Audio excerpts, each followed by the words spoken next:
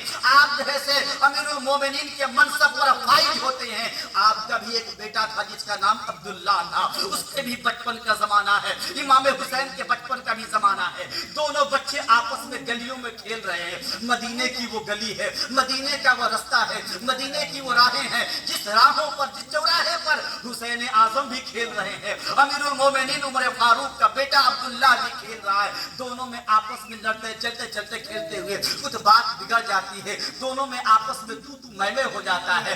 بات جب بڑھنے لگی امام حسین نے اتنے جملے کہے تھے, اے عبداللہ تو مجھ سے کیا بات کرتا ہے, تیرا باپ میرے نبی کا, میرے نانا کا غلام تھا. اتنا کہنا تھا کہ عبداللہ کو یہ بات دل پر لگ جاتی ہے. وہ دوڑے دوڑے اپنے باپ امیر المومنین کے پاس آتے ہیں. آنے کے بعد کہا, بابا آج حسین نے مجھ سے ایسا کہا ہے کہ میں تیرا باپ میرے نانا کا غلام تھا. اتنا کہنا تھا کہ آپ جیسے مسند سے نیچے اتر جاتے ہیں. کہا ایسا کہا حسین نے. کہا عمر عبداللہ سے امیر المومنین نے, جا حسین کو بلا کر کے لاؤ. جب جیسے عبداللہ نے اپنے باپ کا یہ جلال دیکھا تو سوچا آج حسین کی پرشش ہوگی, آج ان کی خبر لی جائے گی, آج ان کے دربار میں پیشی ہوگی. اللہ اکبر. امام حسین کو بلایا گیا. عبداللہ جاتے ہیں امام حسین کو بلا کر کے لائے. کچھ لوگ اور جمع ہو گئے. آنے کے بعد بارگاہ امیر المومنین میں دونوں کی حاضری ہوئی. لوگ یہ محسوس کر رہے تھے, لوگ یہ سوچ رہے تھے, لوگ یہ فکر پیدا کر رہے تھے,